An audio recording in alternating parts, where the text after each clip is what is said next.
This is The Locker Room, where the coaches of Husson University talk sports. Hello, everyone. I'm your host, Bryan Sidelinger, and this is The Locker Room, the show that introduces you to the coaches and athletes of Husson University. On today's show, we're pleased to be joined by Coach Gabby Price and wide receiver Robinson Saintard. First of all, guys, thank you both very much for joining us. We know you're busy, and we appreciate you taking time out of your day. Coach, if it's okay, we start with you. Sure. You're coming off a 17-13 win over Alfred State. Anna Maria, over Anna Maria. And you have a chance to essentially clinch the ECFC division this week with a win over 1-7 Alfred State. Do you think about that much, and what does that mean to you, and how are you proceeding with that going forward? Well, after each game, like after last week's game against Anna Maria, we would prep for this week, Alfred State. We really don't think about their record when we start preparations and that stuff. So it's kind of business as usual each week, Brian. Sure. You have a extremely senior-laden team this year. You've got a lot of senior leadership. How does that change, or does that affect the way you coach going forward when you've got a chance to win a title with a team that's already won it before? How is it different coaching a team like that maybe than coaching a team that hasn't won before? Well, probably not at this point in the season, but during preseason, we're probably a little bit tougher than we normally would be. I say this in all due respect to our players. We just didn't want it to be all had, so we certainly wanted them to recognize each year as new. So probably during preseason, we were a little, I don't know what the correct word is, because hopefully we're never too hard, but certainly a little bit more serious about preparation. Sure. You've coached a lot of very good teams in your career. This is your 11th season as the Husson head coach. Also did a long time at Bangor High School, and you've had a lot of success.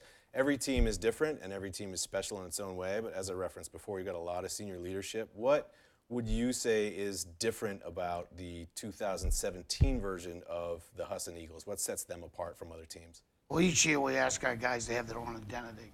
And our identity, they're really fun. Not that the other teams weren't, because they're all great in different ways. Really, it's time to reflect would be after the season, but we've been here together. When we got here 5 years ago, these guys came the next year. So 80% of the last 5 years, these seniors, Robinson's case, he was here the first year, been with us and been with Husson. So they're the winners group in Husson's history. They've done everything we've asked. I'd say probably the commitment's just been tremendous, just outstanding. Them as people, they're very humble, come from a lot of different areas of the United States and different situations. Really just proud of them as human beings and what the job they've done as football players. And you mentioned Robinson here. He's a 4-year player here at Husson. Senior Day is a week from tomorrow when you have your final home game. Can you speak a little bit about what Robinson has meant to the program? Well, Robinson's fun, first of all. He works very hard. He's an outstanding player. Has done some outstanding things as a football player for us. Came here as kind of a running back, returner. We made him a receiver. We had some good running backs. He was a good receiver. He's turned into an outstanding, terrific receiver. And also he runs the ball. So artistically, as an athlete, he's just the fastest guy we would have on the team. He's done great things there.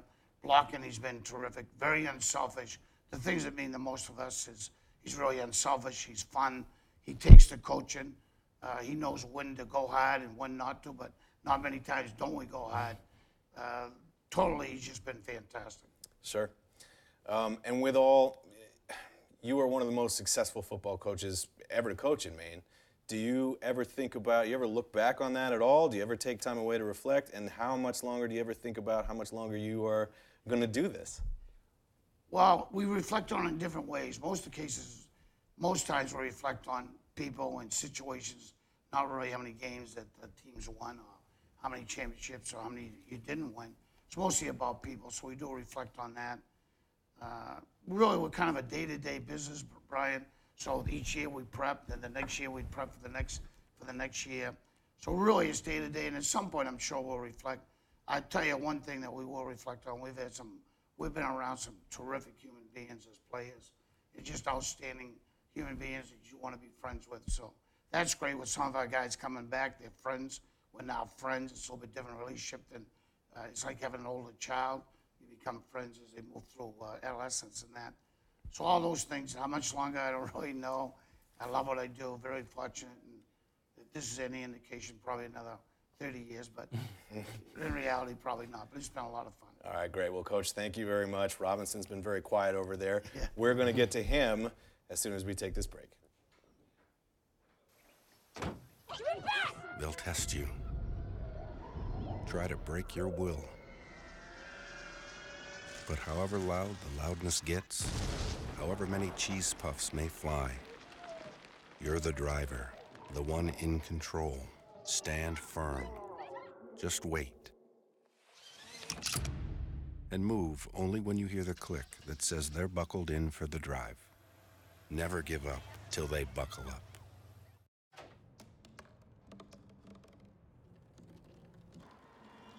Everybody has a dream.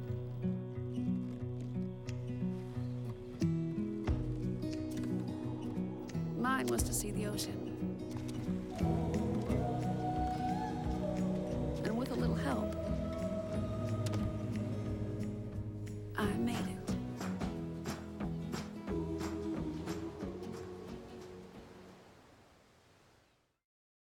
How can I help my daughter with her reading? Searching for help with Dachshund reading. No. Let me try.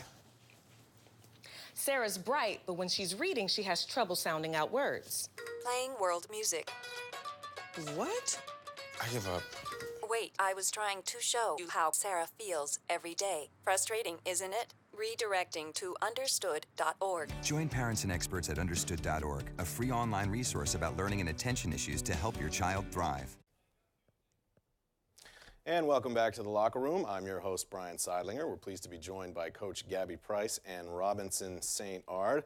Robinson, like I said, you've been very quiet. We'll turn to you now. You're from West Palm Beach, Florida, and there's a ton of Division III college football down there and in the South in general. Yeah. So my first question to you would be, how in the world did a guy from West Palm Beach end up all the way at Husson University in Bangor, Maine?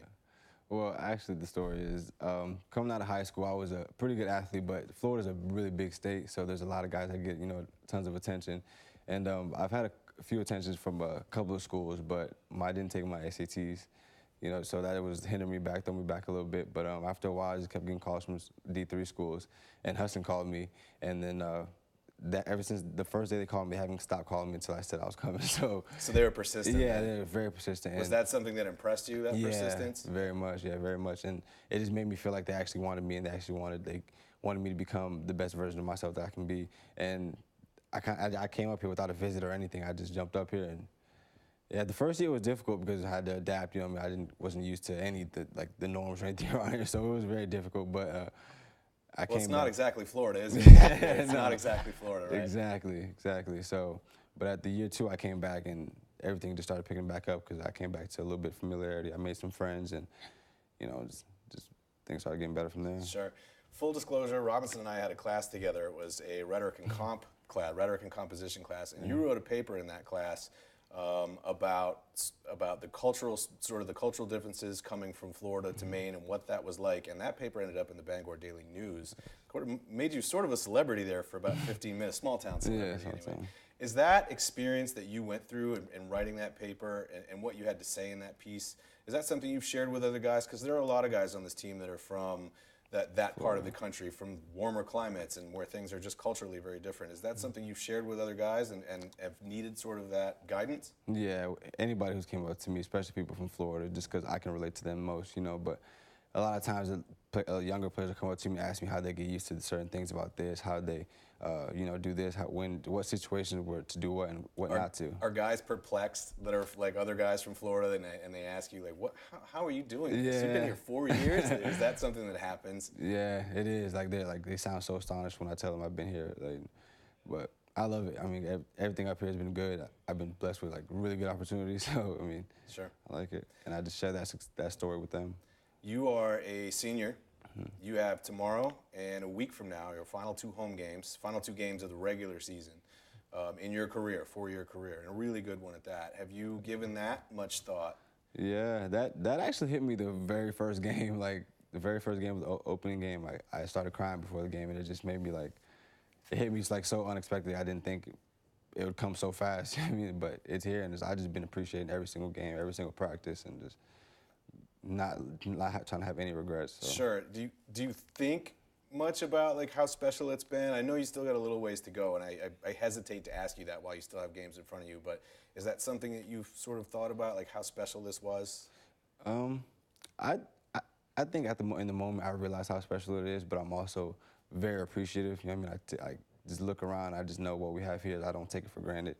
But yeah, I think maybe after I'm done, because we still have a game coming up, you know, after I'm done, I'll probably be able to fully take it in and just realize what it was. What's it like to play for Coach Price? Oh, it's great.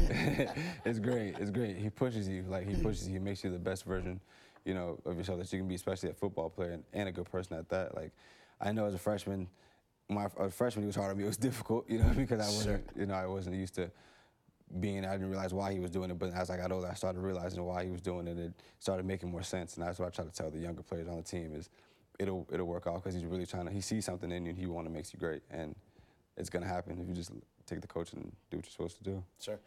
Before we let you go, I was looking at some stats earlier, and you have a running back named John Smith who is D3 All-World running back. Great player. And deserves all of those accolades. You're a wide receiver, but you are actually third on the team in rushing yards, and you scored 3 touchdowns. And in looking at those stats, you actually averaged 10.5 yards per over 10.5 yards per carry.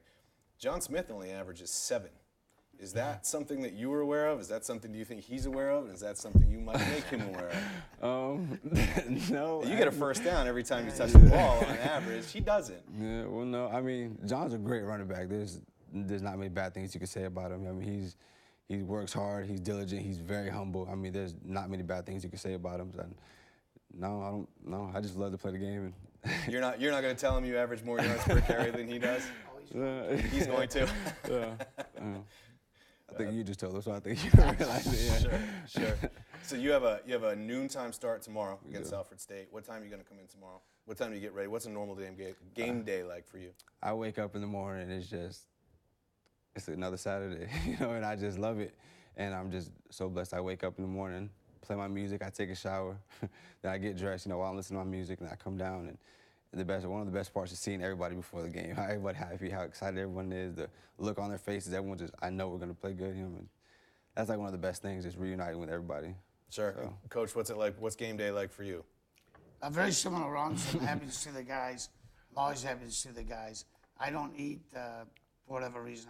Someone might be a little upset, but just want to get going at that point and really just want to see the guys, Brian. Great. Okay, well, listen, guys, thank you again very much. We really appreciate your time. You're having a great year. It's been a lot of fun to call your games. It's been a lot of fun to watch you and your career and watch this team. So thank you guys very much for joining us. Thank you. That's all the time we have for this episode of The Locker Room. We would like to thank Coach Gabby Price and Robinson Saintard for joining us, for coming on the show. You can follow The Locker Room on Twitter at lockerroom_TV. If you'd like to watch this or any previous episode again, go to our NESCom journalism channel on YouTube. For everyone working hard behind the scenes, I'm Bryan Sidelinger. Have a great rest of your day. Awesome.